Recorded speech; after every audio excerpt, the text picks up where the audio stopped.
out to be completely unreliable assholes.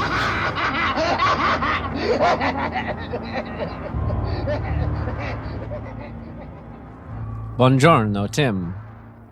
Hello, C, Ryan. Hello, see everyone. We can't see right now. Welcome to episode 140 of your absolutely favoriteest of all time podcast show, Dismembering Horror. The podcast show, indeed, where myself, Ryan McDuffie, and myself, Tim Aslin, we dismember a horror film every single week. We talk about what worked for us, what did not work for us, and anything else we found interesting or noteworthy. Isn't that right, Sixto? What a creepy door opening sound. Yeah. And yeah, again, we're here to be your buddies, as you are our buddies. This is all in the spirit of not saying we are right or wrong, but everyone has their feelings when watching a movie, and it's fun to dissect them to reinforce how we all feel about something, whether we disagree or not. And we also approach it from a filmmaking standpoint.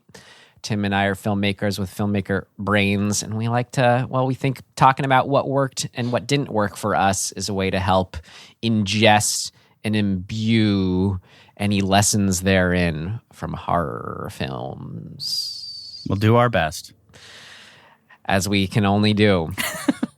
For this and for everything. And thanks for being here this week for our return to the Giallo subgenre of horror.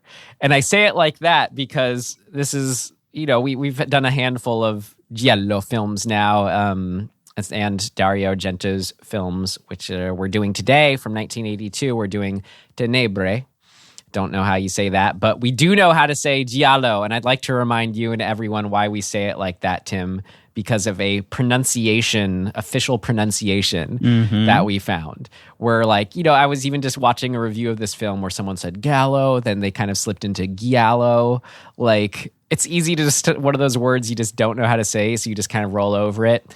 But yeah, here... like a gyro sandwich, or a hero sandwich, yeah. Or a hero, or a gyro, or a... So here from December 2013 from the YouTube channel Italian Pronunciation. Here we go. A nice reminder for everyone here. Giallo. Wow. Giallo. Is he drunk? He's drunk. Giallo.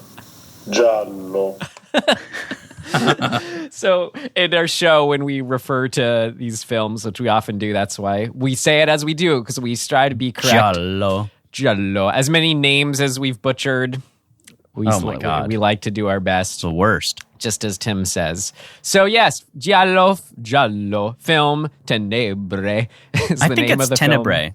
film. Tenebre. I feel like they say it in the film, and I was like, oh, that's different than we've been saying it, which but whatever. Means darkness. Pretty cool. Anyway, Tim, anything else on that or what our show is? Anything horror adjacent? Excuse me. Anything horror adjacent you'd like to share, or can we watch the trailer? Nah. Let's just get into it. Great. All right, here we go. As I said, from 1982, the trailer for Dario Argento's Wait, how do you say it? Tenebre.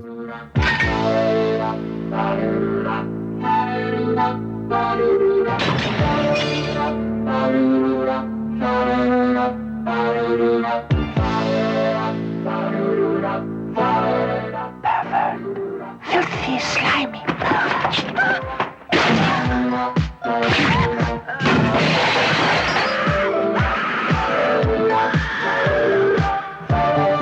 I've read all your books, Mr. Neal. The book deals with a murder committed with an old-fashioned open razor, right? This girl, too, was killed with a razor, and your book's pages stuffed into her mouth. Can I ask you something? If someone is killed with a Smith & Wesson revolver, do you go and interview the president of Smith & Wesson? Peter, you can't let me down now. We're within 2 days of making a deal. Please, stay just until Friday. My life is in danger. There's no deal in the world worth risking my life for. Not anxiety or fear, but freedom. You wrote those words, page 46. Freedom to strike again, Peter. Listen, don't hang up. We have to talk. You told me how, Peter. Well, I glanced up at your face there, Tim, during when we hit about minute 2 of that 3-minute trailer, when I thought it was maybe wrapping up. And boy, everyone listening, if you could have seen it, I was like, they should have put a picture of Tim's face there in the dictionary for unamused. Unamused, unimpressed, over it. Anyway, disappointed. Right. As we kind of already said, but just to say again, the credits directed by Dario Argento, written by Dario Argento as well, and produced by his bro Claudio. Tenebre. There we go.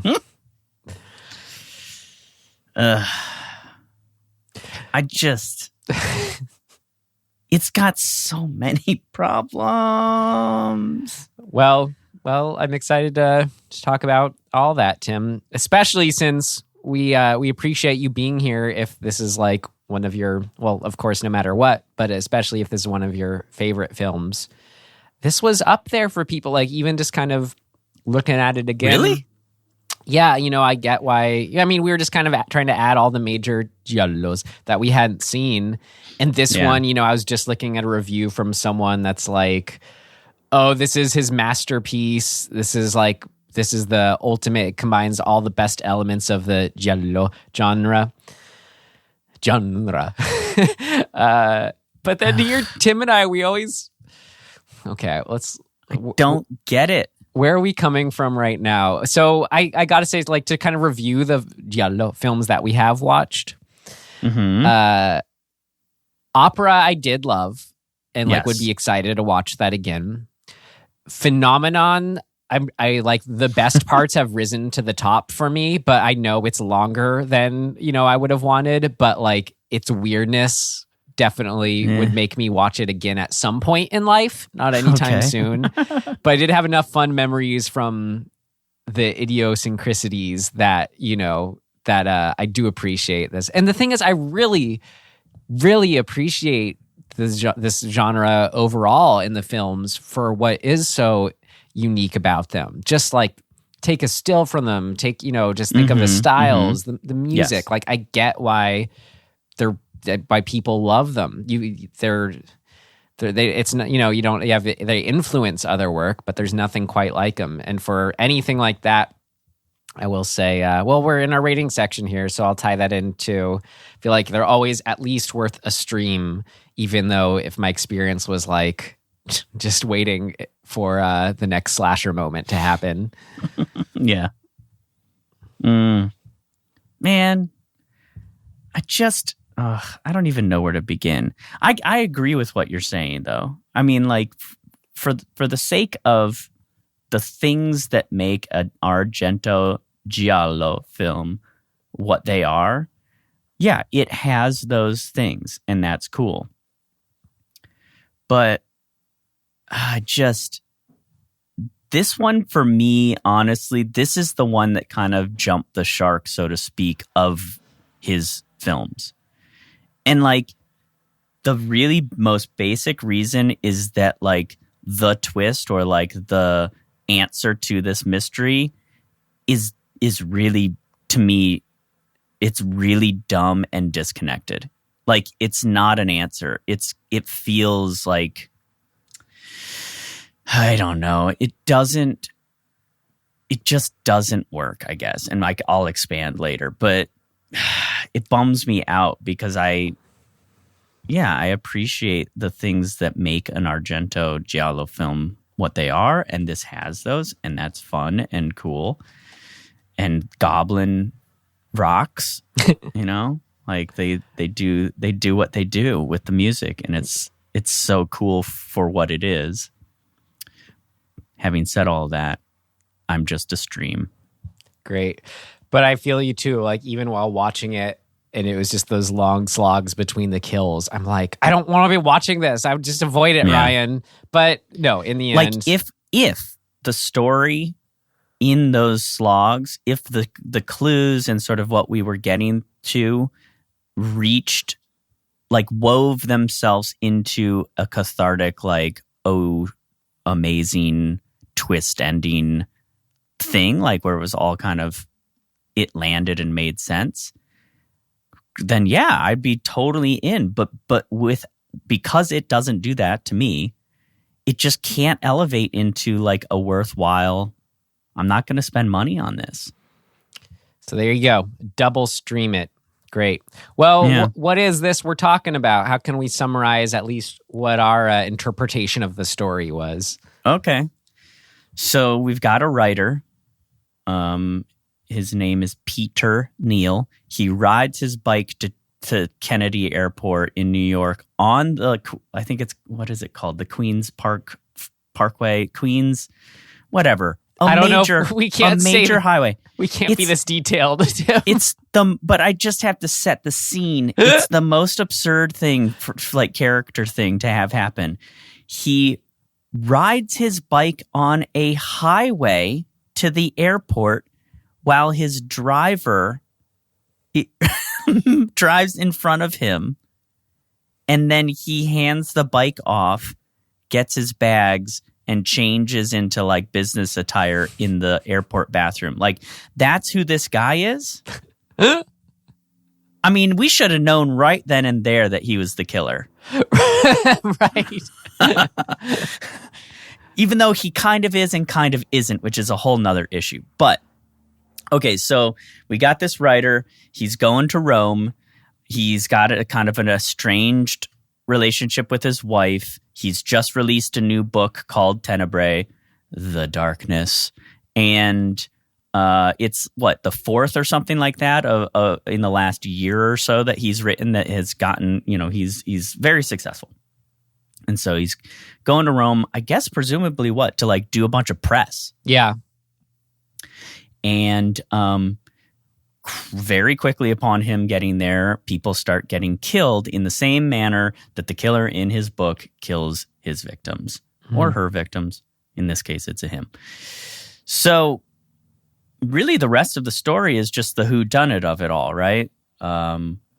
And there's a couple little twists, and every scene I feel like is an attempt to be like, could it be this guy? Could it be this girl? Could it be this guy? Could it be this girl? Maybe it's this guy. And then eventually the stuff unfolds, a bunch of people die, and we get this sort of twist ending reveal that Peter, although was not the original killer, killed the original killer and then became a killer of his wife and his agent who was sleeping with his wife or ex-wife. Doesn't matter. So it becomes like a weird, like, left turn into revenge plot after being a who's copycatting his book killer. Is that enough? I mean, it's confusing as is. That's great, Tim. Well, I just watched it. This is really just we hope you've watched it too. But if not, that's fine. Either way, we just like to plug you into whatever we took about that. And Tim, since that was more detailed than I could remember, then well, there you go. That sounds great to me. Man, it's not without good moments, but well, as much as I wish we could just accentuate the positive, we are going to do both. But hey, yeah. But we got to start with that, and let's do just that here if you're ready. Okay. All right, here we go. First section, next section, whatever. What worked? What worked for you? What worked for you? What worked for you? It worked like a charm, Smith. What worked for you?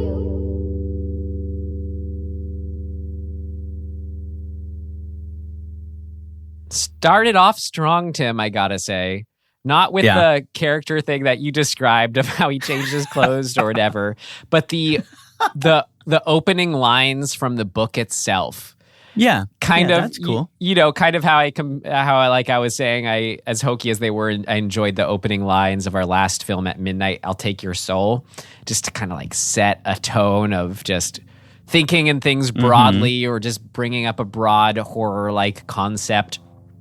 I can't remember exactly what the lines were, but they were getting at something like killing, participating in violence made this point of view narrator feel alive or like they were engaged with life in a way they never had before, and they couldn't deny that kind of thing. So that gets you going. That gets you jonesing for a movie. But then, well, there you go. That worked for me. Yeah. I don't disagree. Well, how about this then, Tim? If you liked this, I think maybe one of the strongest things about him as a director, kind of like the opening of, was it Deep Red and Opera? A thing with his movies is like you get this background flashback that ends up being an origin story for the killer. It's kind of like a clue to start, drawing some connections with.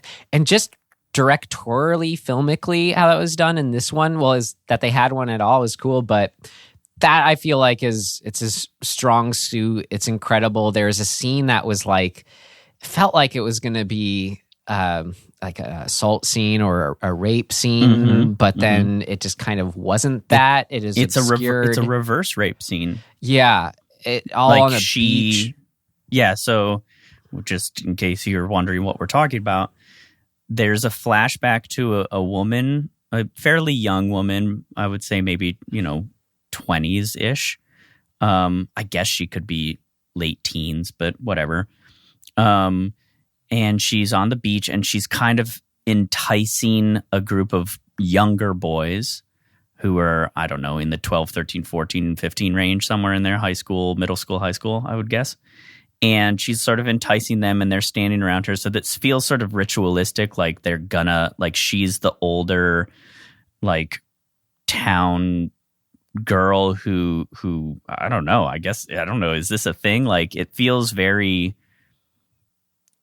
like a trope to me, like the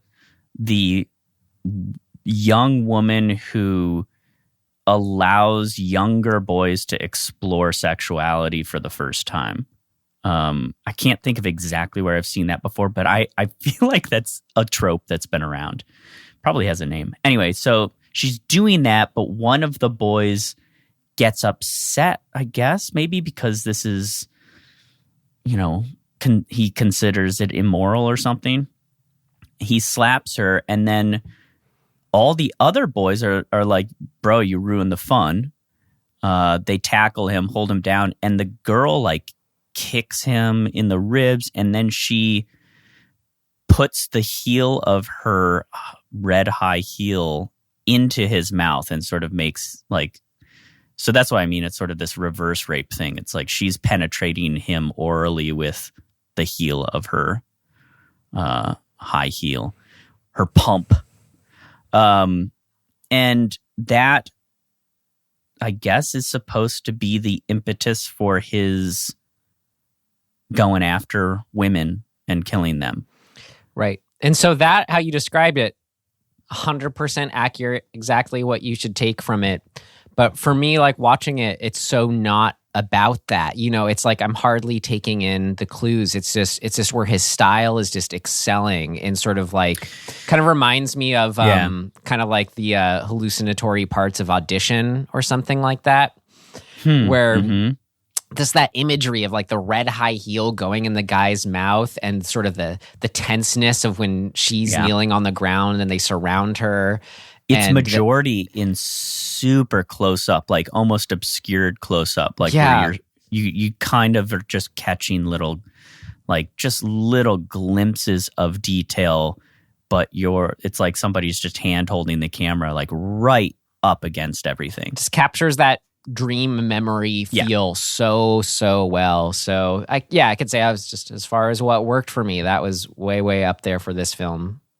Yeah, and we get 2 more of those kind of flashbacks to later, presumably not too much later, where that same woman is at a party and somebody's lurking in the bushes and comes out and then just straight up stabs her. Oh, right. And we do find out at the end that the detective has done his due diligence on looking into Peter Neal's history, and he sort of reveals that unofficially Neal was a suspect for that murder, but it never was like, it never stuck and never went anywhere. So we ultimately find out that it is Peter Neal and not the other killer, Right. the copycat killer. I think it's important. Let's just make. I'll try to make this really clear. So whenever we refer to this, there's two killers in this movie. There's a copycat killer whose name is Cristiano Berte. And he is a book reviewer. He's a TV guy, and he has become obsessed with Peter Neal's work to the point of taking on the role of the character in the latest book. And he kills 5 women, I believe, with a razor blade, right? Is it 5? It doesn't matter. So he kills the majority of the people who get killed. So there's a serial killer on the loose. That's what this movie is. A copycat serial killer.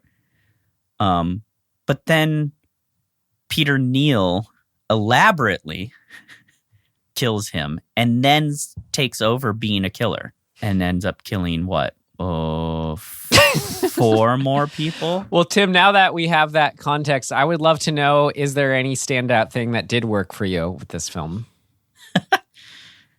The exceedingly long sequence of the girl, the concierge of the hotel's daughter, getting dropped off in the middle of nowhere, which I didn't understand, but whatever. She's like on the back of a moped with a guy, and he stops and she gets off and yells at him. And I was like, I might have missed something. Where, like, why are we with her? Doesn't matter. Who cares? She just happens to drop her off at the property line of the killer. So take that for what it's worth. She then jumps a fence and, oh man, I just remembered a thing from the beginning too. I'll have to circle back around because I did love it. So she jumps a fence, gets on the property, and then a Doberman gets loose that's there, I guess, a guard dog or whatever, and chases her for like 10 minutes around this property, bites her a bunch of times. Like, it's gnarly. She hits it with a stick. It flies through the air. I mean, it just goes on. And then this ends, she winds up taking refuge in the house on the property, which is, just by coincidence, the house of the killer. And she's already interacted with the author and everything at this point. So she's like an established, side character who we spend all this time with. So all of a it's sudden. just pure coincidence that she ends up running from a dog, taking refuge in the basement of a house. The door is open. The house happens to be the house of the killer, who has conveniently spread out all of the evidence that he's the killer.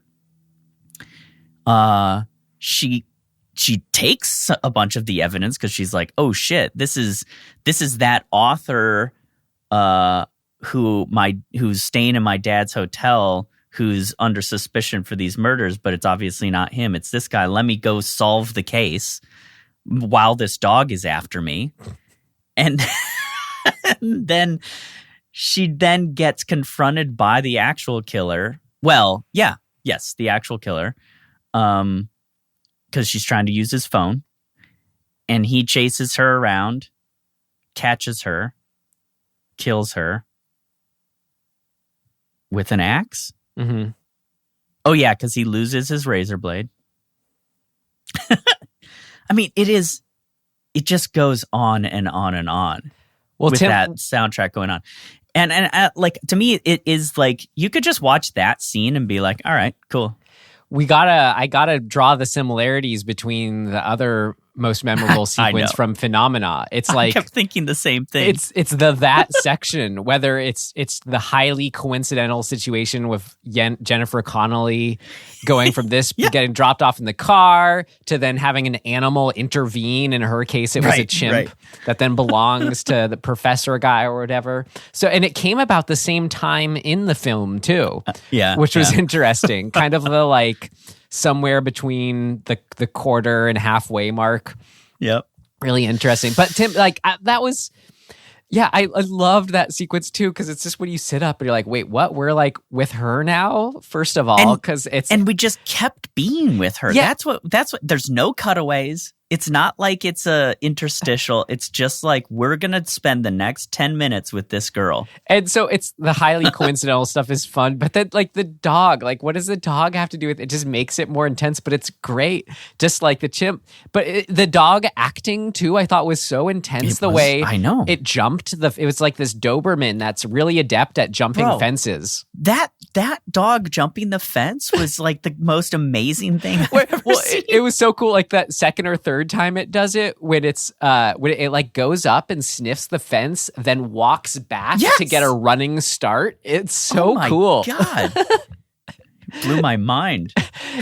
So, and then that's a good example of too. Just as a standalone sequence, is experiencing it is great and fun, and it is kind of the best of the best. But one of the reasons I think why, and there's other things adding up to this and this genre and Argento's films, is it allows for an air of unpredictability. Like, and it's a double-edged coin as far as other things that add up to that, with like, the reveal of the killers in this case.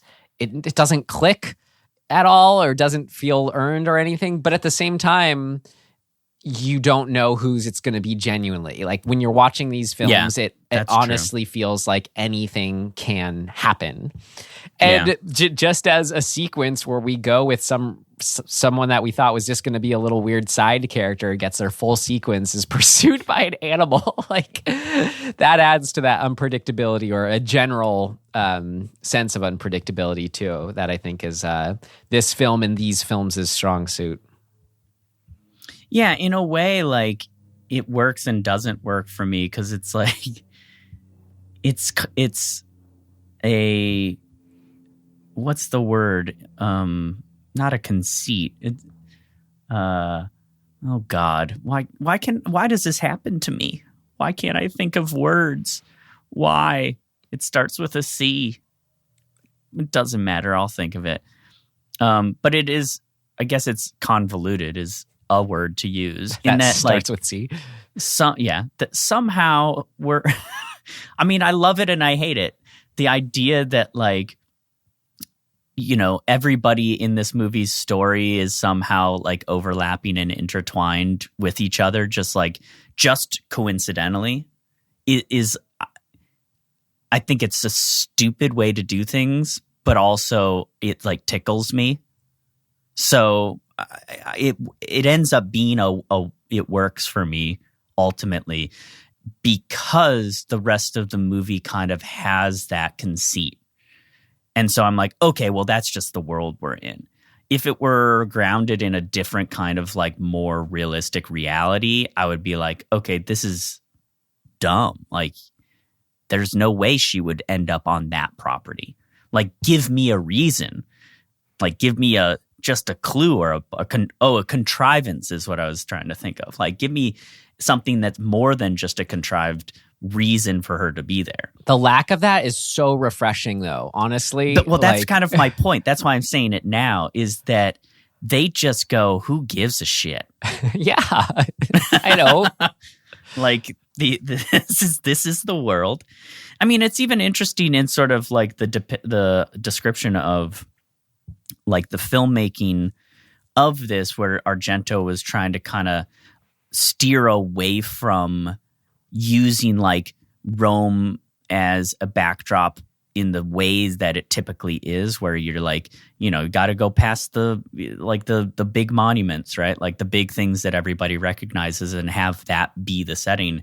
Where in this, he kind of tries to kind of make it this this strangely insular to the character's world that it happens to be in Rome, but it really doesn't matter. It's more about the visual of each scene and the kind of like, did you notice that everything is super, super like straight line angles in this movie? Like everything. And that's just architecture, but the way it's shot and what is being shot is super like hard points and straight lines and like very, very crisp lines in the composition of things. It's not a round film like by design, if that makes any sense. It's very angular. Yeah. And that's cool. I mean, it's just a weird decision to make as a director and be like, yeah, let's make that our design. Well, it's sort of naturally influenced by, how you described it when I was picturing was the architecture of kind of like that main big house location. And that's something I really appreciate about his films in this one too, is just the aesthetic and then capturing a time, like being a little time capsule for this kind of architecture and design. It's all very like Art Deco decor. The house, I don't know. It's really, I'm not an architect. There's got to be a term for this. It's probably like some postmodern European mid-century something. You know what I mean? Like I'm just naming random things, but that's what it feels like to me. It's got a style to it, and I genuinely love it too. It kind of is an extension of that period I love, late 60s, 70s era of design and art and all that, and. I don't know. It's just enjoy that for that. Don't really because if you recreated that nowadays, it'd obviously be so deliberate. But here, it's the real deal. It's great. Yeah, I mean, if you just go to like stills from this movie, everything is squared off. Yeah, it's really interesting because like in watching it, I wasn't overtly like it. I didn't feel like I was like, oh, hey, look at that. It so envelops the every aspect of the film that you just are like, you're just affected by it subconsciously, I think. Right. Well, and I was kind of thinking, this is kind of like what you're saying, the subconscious effect of it, but kind of what you're saying about how you're able to plug into it in a certain way because it's avoiding realism. Mm-hmm. I think it's really neat how it's taking realism or realistic pieces and then appropriating them for this world building that's going on. So, in this case, that distinct architecture is adding up to the greater whole and feel. But in a way, but I'm saying like how it's still connected to a realism. Here's an example of what I'm really talking about, like as far as with the characters, like there is a realism to the way it feels like he really confidently presents characters in just how they look and carry themselves, that even if it's not 100% like realistic, it's really authentically plugging into a sort of like, this is a representation, a general representation for how people think and are in modern day then. If they all feel really archetypal in a way. Yeah. But that it's interesting to use that because we hear that word archetypal, we think like back to Greek stories and myths and whatnot, but we kind of forget that that as time goes on, we have new archetypes, which being a slasher film, a lot of the time slashers, one of the things I love about them is they always put forward new archetypes that then get killed off. Like that's kind of what, the Friday the 13th are all about. Right. Who are the new archetypal teenagers. So that's just great and interesting in itself. But where it always most succeeds in his films for me is when the killers have their moment of finally switching into killer mode and us seeing them and breaking. Right. Because there's something so satisfying in seeing someone who's so like, I represent modern times and I'm confident and all this is normal. And I either have a clean cut mustache or a clean cut face and all that attitude. But then to see them snap It's just so satisfying. Like at the end when it's our main guy, the author, who like, even though he ended up faking slitting his throat, like just the intensity of what it's like when he's cutting his neck and just the face he makes is so satisfying. He sells it. I'm looking at a picture of it right now. Great. He really sold it. And then the other killer, like when we see him putting on his voice, you know, in his killer mode, there's just something really, really cathartic about like that under all these archetypal norms, there's something very primal and real that has no outlet, that's just being seen and expunged in full force in these acts of crazed violence and unhinged way. And they always gets the best actors for them too, you know, who encapsulate them. Well, speaking of the best actors, this actor who's like, let me look at his name again. Anthony Franciosa, something like that. This guy might be the king of glasses acting. There are I believe it's three moments in this movie where no joke, he's not wearing glasses. The scene begins. They're starting to like get into some sort of conversation that's leading somewhere. He picks glasses up, puts them on his face just so he can rip them off and be like, "What are you talking about?" It is hilarious acting. And I'm not criticizing it. I think it's great for this. Yeah. Right? Like it perfectly fits into this movie. But it is some of the funniest stuff. He's such a character. You know, And Dario he just looks loves it. so familiar to me, but I looked him up and I don't think I've seen him in anything, so that's odd. He must look like somebody else. Yeah. But man, this guy cracks me up. I mean, just from the very beginning, like the whole bike thing, the glasses thing, his when the concierge's daughter comes in to like check on the water heater has broken, and he stands in the door frame of the bathroom, and so that she has to slide by him and her boobs like brush against his chest, he like slowly reaches down and touches where her boobs have touched him and like gives this like little smirk. It's just like everything about him cracked me up to the point where I like having him be the killer at the end made sense for him. Yeah. Doesn't necessarily make sense for the movie, but it definitely made sense for him. He's such a nut, and I love him. I like to hear that he seems like the kind of character that in a film that, I mean, you tell me the difference, but in another film, you would just be like, this guy ruins the film for me. But here it sounds like you're only bemused by his ridiculousness. Yeah, that's true. Well, that's interesting.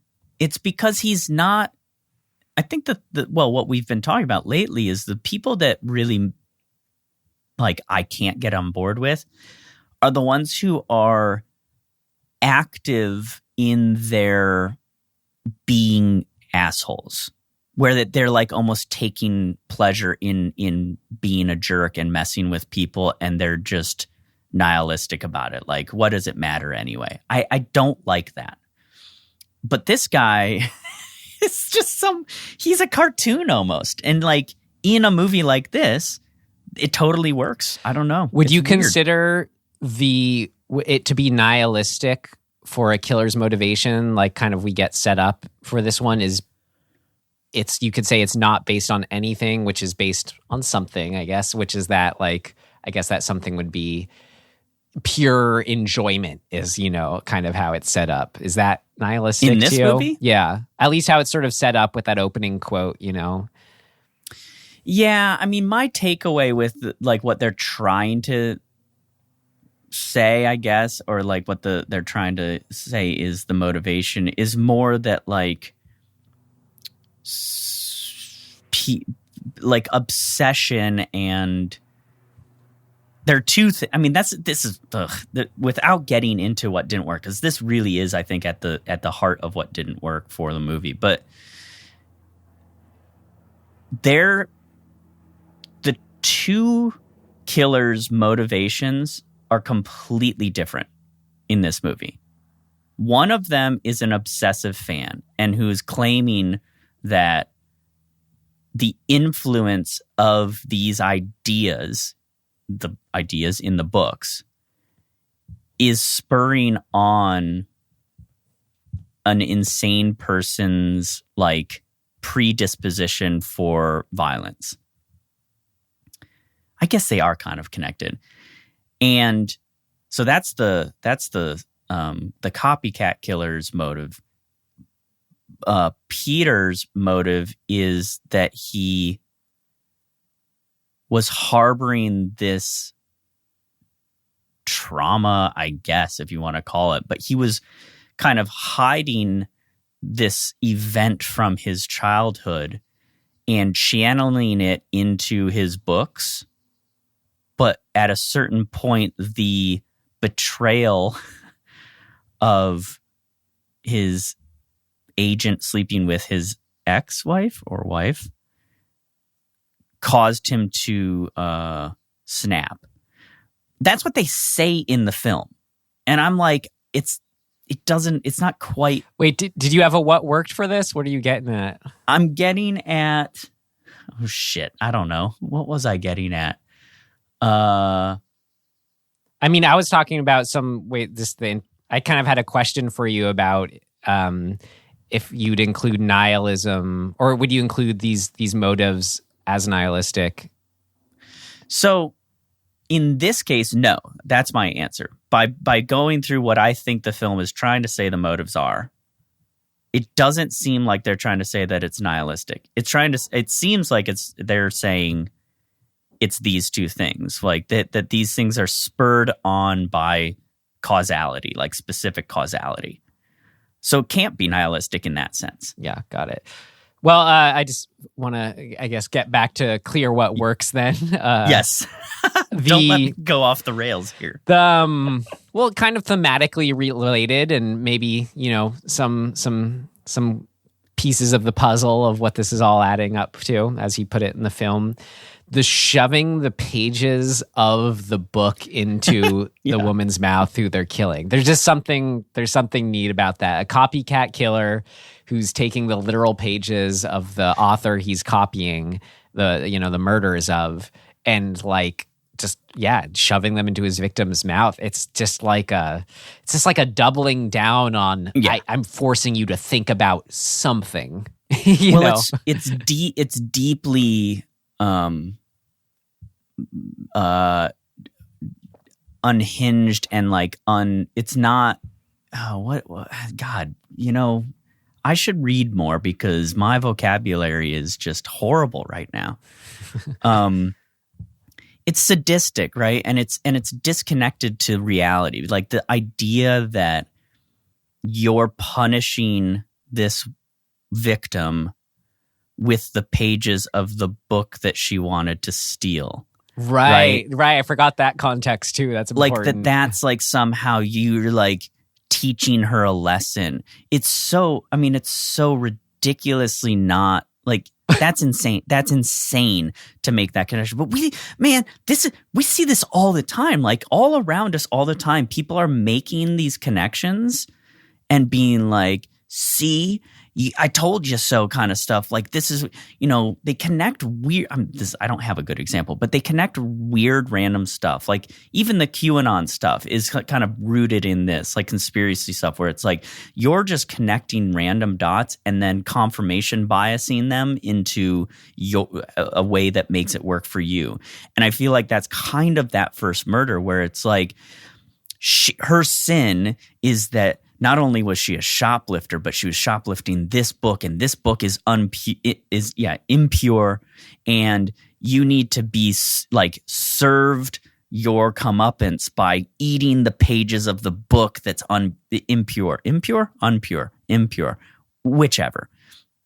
And that kind of logic or crazy logic is both upsettingly insane and extremely like pleasing in this movie. Yeah. You know what I mean? In this type of movie where you go, oh, okay, I know exactly what I'm dealing with now. Like, this killer is off the rails. Right.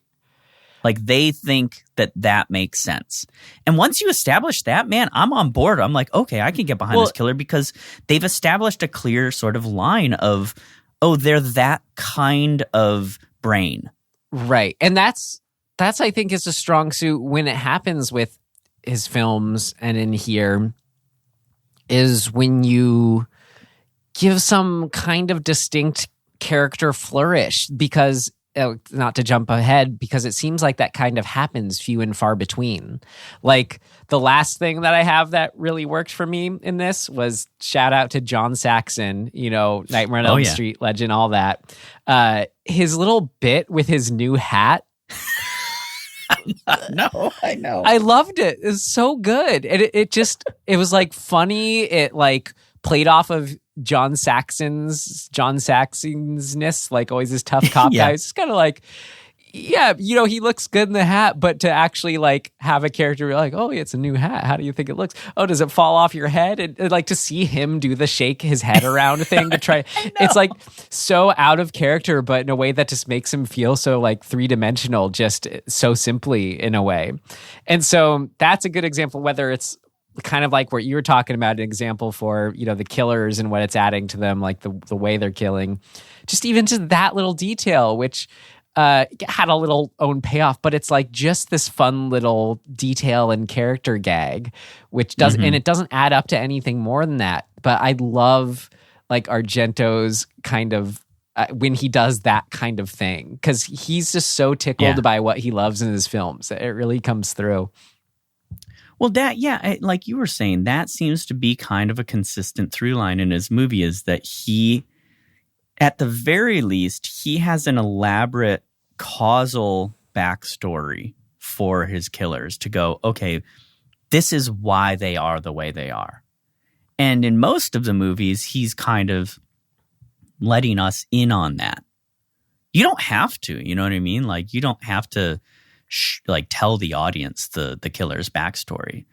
But I think that's kind of a hallmark of his, and, to varying success, but it's an effective tool for sure. Like, he uses it effectively 90% of the time, I think. And I think that makes us it's just part of the weaving, the fabric of this tapestry that he weaves with these movies. And I appreciate it. I think it's cool. In this one, I would have liked more. Well, whatever. That's I'll get into that. There's a reason why you get what you get in this movie that I think a different version would have given us more of the serial killer, copycat killer's backstory. Yeah. Well, are you ready to get into that? I mean, John Saxon's hat bit was my last thing. No, I am not, because I just have to I want to run through the kills, but also I think my favorite moment in the whole movie is, I mean, there's a bunch of just preposterous stuff that I've really, really loved. They're just moments that I think are just like, I don't know. There's something about the style of capturing these kind of crazy moments and like letting actors or extras or whoever it may be do their thing. Mm-hmm. So let me see if I can remember most of them. The first one is obviously him riding the bike to the airport. That is just like, whoever thought of that, I wish I could buy you a drink. Just be like, yeah, that sold the whole thing for me. Thank you very much. When the shoplifting woman is walking back to her place and she has to go around this, like, I don't know, out this construction zone. There's a bunch of wood fencing that's been put up, and a homeless guy, it's a zombie scene. Out of nowhere, this homeless guy like reaches through the wood and tries to attack her, and then she like kicks him and throws him into the trash cans, and he gets mad. He's like, how dare you, lady, that I'm trying to attack, push me into the trash cans. Now I'm really mad. Like that whole sequence, like she has to get her key in the door at the right time. She smashes his fingers in the door. Like this has nothing to do with the movie, and it never comes back around, even though they set it up to come back around by having him, the homeless guy, watch her get murdered. He witnesses the murder. He's the witness to who is the killer. He never comes back around. Like we should have had him show up at the end of the movie right before we find out that it's oh, well, I guess it doesn't. This is why it doesn't work. But anyway, that's beside the point. That scene, I love that scene. I also love just the weirdness, like weird left turn we take with the sex worker and the reporter and their whole dynamic, that relationship, and the sequence of them being in the flat together, arguing. The one girl like is just, I mean, it's so just gratuitous. Like how many times can we get her boobs in frame? But then we do this long take of floating out of the flat and all over the place that really, honestly, it means nothing. Like it doesn't lead us to some bigger understanding of what's going on. It's just a random set piece of the camera floating around. And I'm like, I kind of love it because it makes no sense. And it's just like, again, kind of showing this like angular architecture that's outside and then going back inside to see them get killed. Like, it's just, it's so random. I love just the kills in general. They're ridiculous. The like girl putting her shirt on and gets stuck on her head and she turns around and like a hole gets slashed into it so she can see out the hole of the shirt that's been slashed open. Like these little details crack me up. And so like, I think kind of what you were saying, it's like those moments are the movie, right? Like the whatever in between long drawn out sort of just like talking scenes are pretty blah. But like, what's another one? They're just it is sort of the idiosyncrasies of the filmmaking. Some of it I think is the characters, like the actors coming up with things, which I love. I love when actors are like, oh, I have this idea. Can I do this thing? Absolutely, you can do that thing. Like the detective who comes in and is very odd. You know, he's got his whole thing going on. But then she goes, oh, I'd offer you a drink, but I'm sure you don't drink on duty. And he's like, I only drink on duty. And then he gets given a scotch and he's like monologuing, finishes the monologue, takes a sip, and he's like, beautiful scotch. Like these little things are just, they crack me up. Yeah. The soundtrack, like I said, amazing. There's a moment later in the movie where John Saxon is waiting for the woman he's having an affair with. He's waiting for her to show up. And there's this little kid playing with a ball, and the ball gets tossed over to him, and he catches it. He gives it back to the kid. But right before he hands it to the kid trips. And man, I tell you, he saved himself because if he had not caught himself from falling, his face would have gone into that cement bench. Like the second I saw his foot, like his toe catches on the cobblestones or whatever it is. And I'm like, oh no, like he's going to like nail himself. I thought that's what the scene was going to be about, but he just catches himself and like doesn't fall over and grabs the ball and carries on. It's just like they just kept that take. Well, I guess it's like a save the cat moment too. You're right. I did love that. Like it ends with the kid says, goodbye to John Saxon. It's just like it's like his little just cute little exchange with the kid. It's so funny. It's just weird idiosyncrasies. I love that whole moment of him sitting there waiting for her to show up. And there's a bunch of like stuff going on around him, right? There's like a guy who's like kind of like verbally abusing his girlfriend, presumably, I don't know, breaking up with her or something. And then there's like a dude getting kicked out of the bar like behind him, and they're having like a real rough and tumble scuffle. Like it's just like just grabbing stuff. it's so good and bad at the same time that I kind of can't help but love it. So I don't know. I didn't love the movie, but like the flavor that Argento like sprinkles onto everything, I can't help but appreciate. Yeah, it's great. I'm sure there's other ones, but like by and large, I mean, the axe going into the head, beautiful, and just beautiful. The Art Deco decor, like spiked, art piece is what ended up killing him in the end.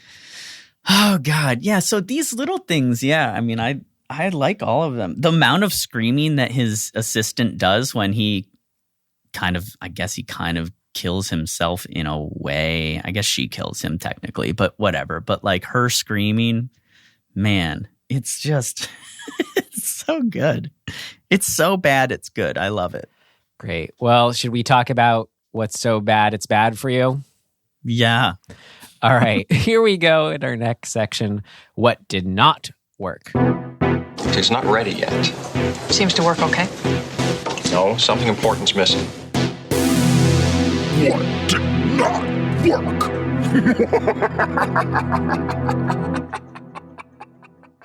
Okay, so let's just get the big one out of the way. We're conflating two murderers, and you can do that. Like, I'm not against doing that as just a general thing. But this movie, I just don't think it works. I think it's attempting to misdirect for effect, but it ends up just to me being a muddy mess, right? Like the motive of the first killer seems okay, and we're getting these flashbacks as a misdirect that's what the copycat killer that's it's his flashback. And that's, I guess, okay. It almost works in that up to that point he's only killed women. And so we kind of go, okay, his whole thing is that he's like sadistic towards women. And that the book has like drawn that out of him. It's like, it's compelled him or whatever. I can get behind that. I can't get behind the turn that Peter, what's his name? Peter Neal? Yeah. I just can't get behind the turn that in fact, Peter Neal has decided to take over as a killer. Like the moment that's supposed to have happened is when Peter Neal and the younger dude that I think is his assistant's like nephew or something like that, they've started to put the pieces of the puzzle together, and they've tracked the killer back to his home. And they're staking it out, and they're hiding in the bushes and all that shit. And then the younger dude goes up to the window, which seems careless, but he goes up to the window and he sees the killer. But then the killer gets killed with the axe in the head. And the younger dude supposedly doesn't see who kills the killer with the axe. And when he goes back to Peter Neal's been hit on the back of the head with a rock. And we're just supposed to get on board with, well, two things. One, from that kid's point of view, he just buys that somebody came up behind Peter Neal and hit him in the back of the head. Sure, I guess that's almost feasible. Because then that would mean that whoever did that went along and killed the killer. But why would he not kill Peter Neal? You know what I mean? Like, we never explore any sort of possible reason for that. We just go along with it. But none of that's true anyway. The truth is that Peter Neal hit himself over the back of the head with a rock, and then, well, before he did that, he ran into the house, picked up an axe, kills the killer without the kid seeing him, throws something out the window to get the kid to run away, but has time to run back to his previous spot and hit himself over the back of the head hard enough to like crack his skull open, or at least cause it to bleed. Like, it's too elaborate. It's just it's mumbo jumbo, man. It's just too much. And then we're supposed to believe that from that point on, his motive for killing anybody is because his wife has been having an affair. Those things, none of these things are connected. We just moved on from the first killer. It's just like, what? What? Yeah. It completely falls apart. And like, I guess, because some girl, made him feel ashamed or something when he was a teenager. Not what? Yeah, it's how you're putting it here. If it's convoluted in that way, but you're relating it to character. I think that's the way to sum up what doesn't work for me in his films. Are the characters, but like how you're putting it as, I think, a character consistency that's not there is hurting it. And it's a plot and character consistency. Okay, that's the problem. I think for me, what stands out, it's kind of like how I said an example of what worked so well is John Saxon's hat bit, where it just feels like that's what. Okay, like even Friday the 13th movies, like I don't sit and watch them and think, oh, these are realistic characters, and blah blah blah. But it's consistent, and there is character stuff to go off of that, like just plugs me into how that world works and how characters work in that world. But at least gives me it plugs me into a certain mode where I can, I don't know, get on board with that level of characterization, I guess.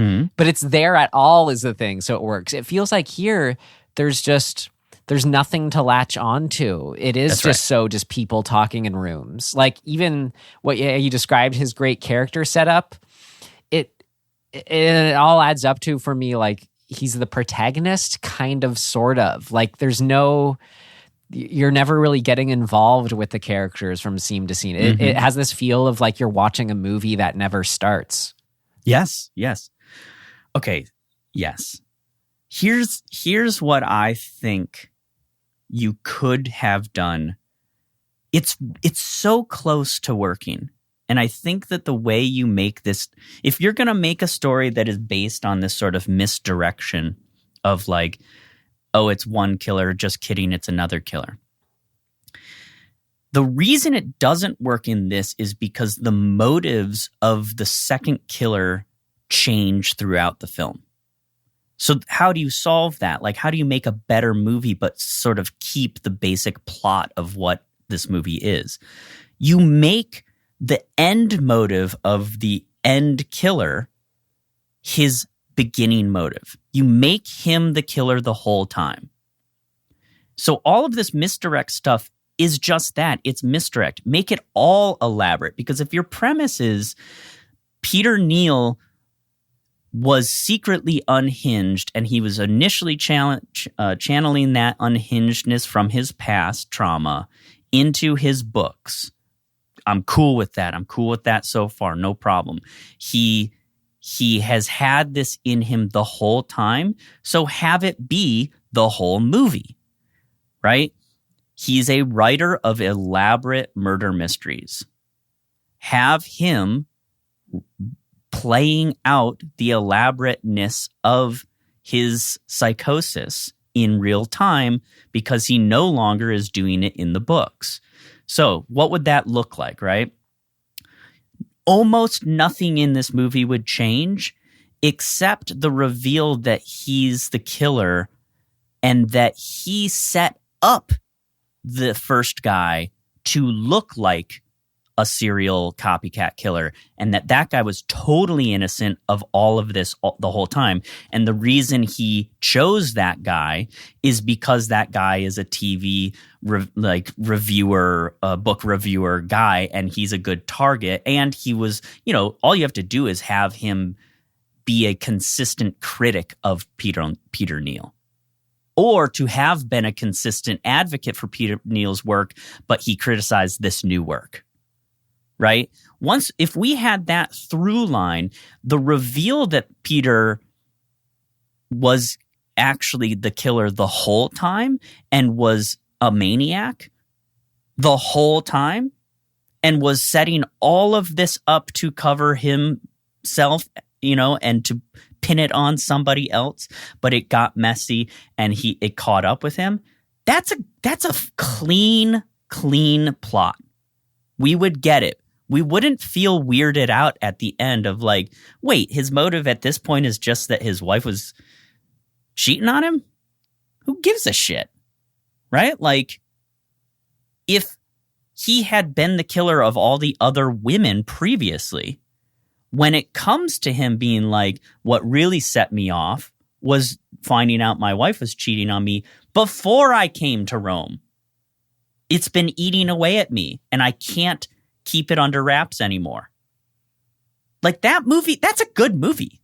I would be on board with that character too. Not that I would like him, but I would be like, oh, okay, I get you. But by having it be this sort of split killer thing and killing off the first killer and then just moving on, it just falls super flat. I'm like, okay, well, I guess that part of the movie's over. What movie are we in now? So that would be my solve. And to me, that's the biggest glaring issue with the whole movie, is that it's murky and it's kind of doubling up on things, but not tying them together. It's just like, okay. Great. Agreed and well said. Oh, thanks. Yeah, you said it all there. It's just an overall thing, and I think that all explains it really well. Everything would make more sense. Everything in the current version of the movie would make more sense if he was pulling the strings from the get-go. And there's probably enough other things about the filmmaking and screenwriting that allows for an unpredictableness that, is still work, that, that what you're describing, sure, it helps that, but it's hurting it way more than it's helping that. Totally. Great. But yeah, from a writing point of view, the things that hurt the script are related and sort of like an effect of having this murky plot. If you sort of, shore up the plot, then you have something to hang your hat on as a writer to keep kind of like dancing around. If you know that he's the killer the whole time, the scenes that seem boring and disconnected and dumb can be imbued with little details that either misdirect or direct us toward the answer. And it's like the type of thing where you go, oh, cool. Like if you once you know the end, once you know the surprise, and you go back and watch the movie, Get Out does this incredibly well. But once you know the end and you go back and watch the movie, you realize that in every single line of every scene is a little bit of a tip your hat to the truth. And if you cannot do that as a writer unless you have the consistency of plot through line, in particular in a context of a story that has this big sort of aha moment reveal. Yeah, you definitely get the sense it feels like scenes are written as individual scenes versus part of a larger whole. Yes, exactly. Great. So, all the other stuff that I guess I would put into like what didn't work, it's neither here nor there in a way. Yeah. It kind of, everything trickles down from this bigger, broader issue, and I think would be solved by solving that. And pretty much everything else just falls into like taste of style or like, it's disjointed because the plot is disjointed. So like I already said that. Yeah. Yeah, I guess in that spirit, I mean, I'm pretty good to move on. But just real quick, like there is that amazing crane shot, technically executed. That's amazing. But when watching it, I was just like, so what though? It wasn't offering anything at all. And that just, I don't know, that was kind of tragic, I feel like. Anyway. Great. Well, are you going to move on to things of note then? Yeah. All right.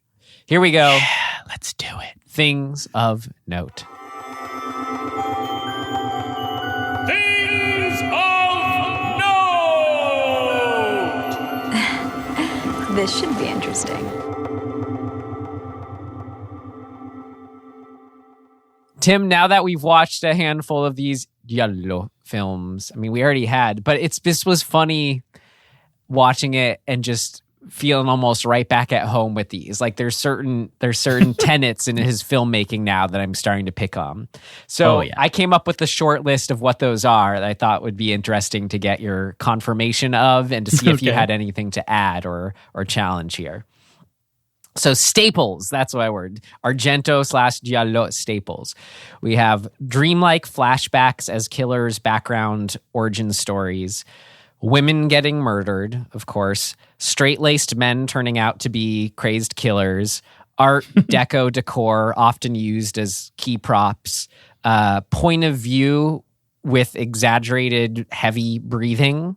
Books integrated into the story or mystery. Oh, yeah. And phone calls. Yes. Oh my God, you just made me think of oh my gosh, I'm having a stroke. Watching an actor play out the like, I'm on the phone, wait, the phone line isn't working. No, work phone line, and like tapping the receiver and like putting it down, picking it up. Like that whole rigmarole of like acting that the phone is dead. To me, that is like an Argento staple. Like it's so classic and it always goes on too long. Like in real life, back for us old people who had landline phones, when you pick the thing up and it's dead, it's just dead. Like no amount of tapping the button or receiver or like looking at the phone to be like, what's wrong with you, phone? Right. None of that does anything. It's all just fluff to like pad out the moment as an actor. And it cracks me up every time we see it because I'm just like, it's so stupid and over the top. Well, how did you feel about my short list? Anything that sounds right? Anything to add? It's just so spot on. God, what would I add? Not that you have to, but I mean, I feel like he has a proclivity toward trying to, cast he has type like women types for sure. I noticed it, but I couldn't think of a way to put it that didn't sound offensive. But you have like two kinds of looking women in them. Yeah. Yep. And you always do. You're right. I will say one is more typically attractive, societally so, and one is more specific looking. Yeah, I agree with you. I'm not really sure how you even describe these two types. I will say there's something about how they look, and I guess I'll take this is all feel defense if it's tricky territory, but like the more like societally typically attractive younger women tend to be the victims. Yes. And the ones who are maybe a little older and less typically attractive, they feel like they're more there to be the red herring, the eventual killer, or the confidant. And some combination of all of those. Absolutely. Yeah. No, he really does sort of like how do you put this? I mean, he casts in a box. Yeah, but his men too, and I love totally say more across the board. Say more comfortably, how he casts his men in a certain way, which we already talked about and what worked. Yeah, I guess I should have said this in this movie. What didn't work, also, is not having. What works in the other Argento movies is having a woman sort of protagonist-ish person, somebody who's consistently we can kind of get on board with, that we, in the sense of like, if you're gonna do a slasher movie, the trope being the sort of final girl trope, we don't have that in any form in this movie, really. I mean, I guess his assistant, but not really. And so I think that also, it just makes things a little more murky. Is that if you're gonna be so strict about your tropes, like, then be consistent. Like keep those things in there. Because I could not have cared less about the actual victims of this film. And to me, that's a big problem, right? Like if like you got to care about them. I cared the most about the concierge's daughter. She won me over. She's like a nothing character. When she yells at the guy, like, even though I didn't understand the context, it was just, I felt like we got a full spectrum from her in a way that made me on board with her. But yeah, so okay, I agree with you. I don't think there's anything else. I thought it was, actually there is one. Like it's in the composition of his framing. I feel like you could almost in a lineup. I feel like I could pick out a still from an Argento film. He's got that. He's very linear, like in his filmmaking. Linear, is that the right word? Whatever. Straight lines. Geometric. I don't know, something like that. Got it. I got the idea. Yeah. I thought it was interesting. It was. We kind of touched on this, but it's set in Rome, but there's no like historical landmarks present. That's right. That's purposeful. Yeah, and I just thought that was interesting and cool. I like that too. And then just some now direct pulls from Wikipedia here I thought were fun. Some background stuff. Argento was inspired by a series of incidents which saw an obsessed fan telephone the director to criticize him for the damaging psychological effects of his previous work. So it's fun when a filmmaker is in conversation with themselves in a way. I think that's interesting. And then a little bit from, shout out again to John Saxon. I just learned something about him on his Wikipedia. That was fun. Since we think of him so as like an older actor, as we're familiar with him, an older cop guy. But his background, his history... Here we go. Saxon had the lead in a low-budget teen film, Rock Pretty Baby, 1956, which became an unexpected success and established Saxon as a teen idol. And he was, That he was in the sequel, Summer Love, in 58. When he reprised his role, it says by now he was getting about 3,000 fan letters a week. So that old John Saxon as like the stuffy cop dad was a teen idol in the 50s. I really liked that detail. Well, it makes sense, right? Because I don't think John Saxon becomes John Saxon without that. Right. He's strong-jawed.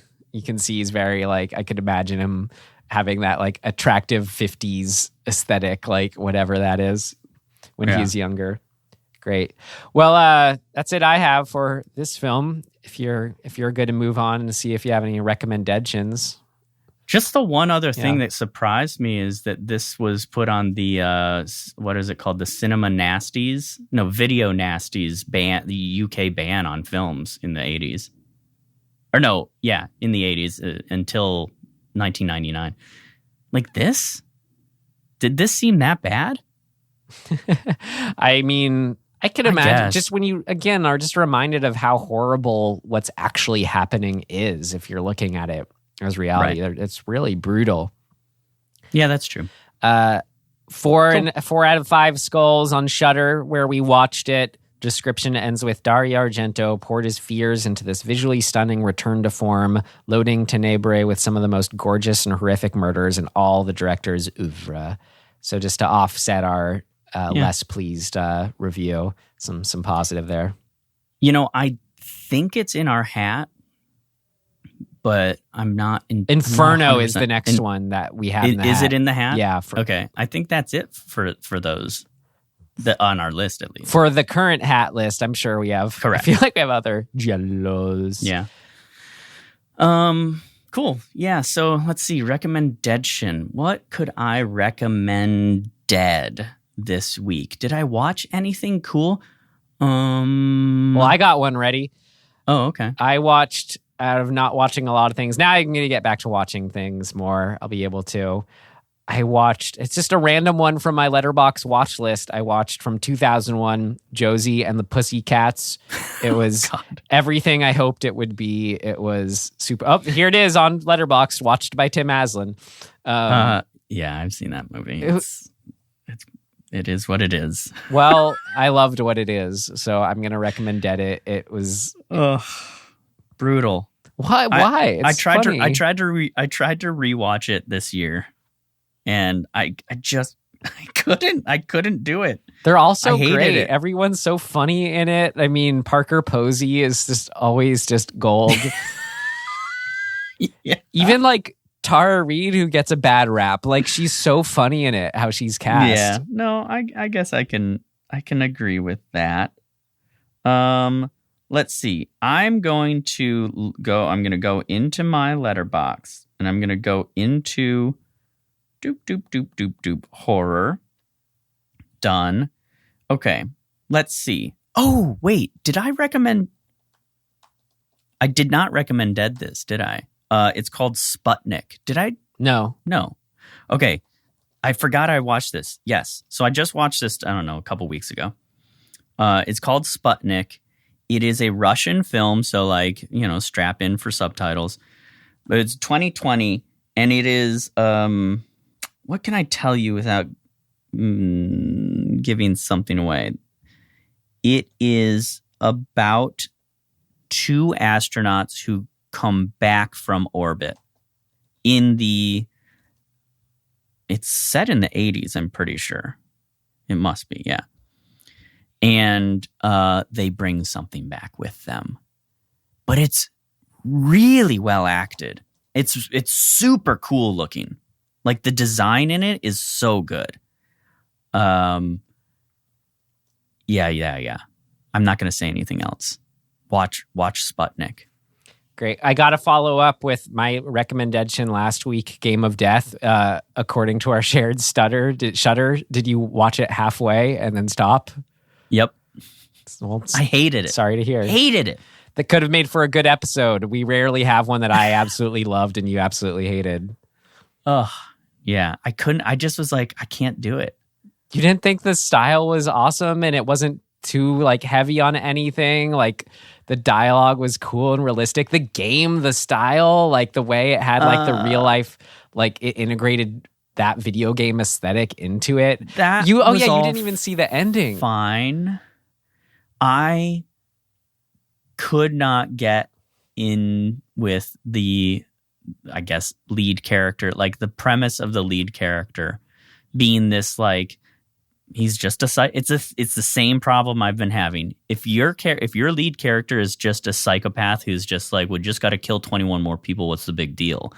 I'm out. But usually you say what doesn't work for that. He's not the main character at all. It's an ensemble piece where you do have the grounding of people who totally disagree with him. And I've always thought you loved that stuff of when it's in conflict with that idea, It's not in conflict enough. I don't know. But it is, for Tim. me. No, I just wanted to turn it off. And you did. His character, him existing the way he is, was enough for me to be I don't want to watch this. How about the exploding heads? The effect looked so good. The way it was practical. I agree with that. Yeah. God, I thought the movie was excellent. That's so funny. Well, you're a psycho. Yeah, well, you are too for not liking it. That's fair. Well, I don't know. Great. We'll just sit there at our party where you're miserable and I'm having a ball watching Josie and the Pussycats. Oh, Jesus. What a party that would be. I imagine at this party, it's just the two of us. Exactly. Great. We're sitting on opposite ends of the room quietly. I'm brooding and you're watching Josie and the Pussycats. Having a ball. And we don't get to talk to each other. Great. Well, let's figure out what we get to talk to each other about next week. Oh, okay. Is it my turn? Yes. What if I pulled Inferno? How wild would that be? Actually, Tim, I wanted to say, if you pull a film from before 2000, then we will officially have reached our streak of the most consecutive pre-2000 films we've ever had. We just had this Tenebre was our 6th in the row, which is the same as our previous record. Well, leave it to me to ruin things. Here we go. Oh! 1983. Cool. Okay, it's called Angst. Great. No clue what this is. Ditto. 1983. Well, we'll know this time next week, Tim. That's right. And until then, you can find us wherever you found us. Shout out, thanks to our mixer master, Brendan Welch. Thanks, Brendan. That's right. Did you know that Brendan Welch is of the Welch's family? Yeah, that's his name. Mm-hmm. What? He's a descendant of the grapes, the Welch's jam. Oh, and what? All those things. Oh, like Welch's grape juice. Yeah, I'll be sure to check with him on that next time. No, you don't have to check with him. Got it. Who's that? I'm just making it up. Great. Well, in closing, you're thinking about, maybe buying a new hat. Go ahead and do it. And thanks so much for listening. Yeah, we'll see you next time. Goodbye. Goodbye.